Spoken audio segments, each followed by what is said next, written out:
वज़ीर आला चंद्रशेखर राव ने 73वें यौम जमहूरिया के मौके पर रियासत की अवाम को मुबारकबाद पेश की। इस मौके पर अपने पैगाम में वज़ीर आला ने कहा कि इस मुल्क की बुनियादी खुसूसियत यह है कि यहाँ अवाम खुद हुक्मरां है और उन्हें अपनी हुकूमत के इंतखाब का हक हासिल है। हिंदुस्तानी जमहूरियत जो दुनिया की सबसे बड़ी जमहूरियत है, उसकी अजमत, उसकी रिवायात, मुख्तलिफ सकाफ़तों और समाज के मुख्तलिफ तबक़ात में पाए जाने वाले फ़र्क के बावजूद उनके दरमियान पाए जाने वाले इत्तेहाद में पिना है।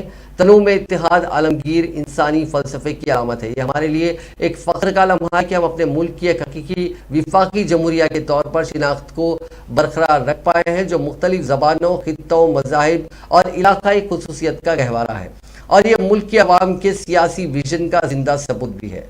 वज़ीर आला ने कहा कि आइन में रियासतों को एडमिनिस्ट्रेटिव डिसेंट्रलाइजेशन के ढांचे को मजबूत करने के लिए शामिल किया गया है और ये कि रियासतें मुल्क के चेहरे की अक्कास है।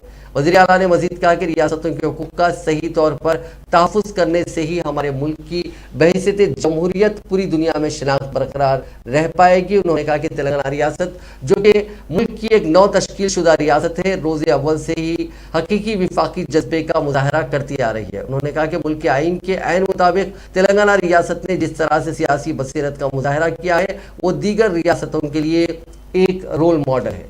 वज़ीर आला ने कहा कि आइए हम खुद को एक बार फिर आइन में शामिल करदा विफाकी जज्बे की बरकरारी के लिए अपने आप को लगन और अज़्म के साथ वक्फ करते हैं, वो नेज़ उसके तहफ़्फ़ुज़ के लिए आज हम तजदीद अहद करते हैं।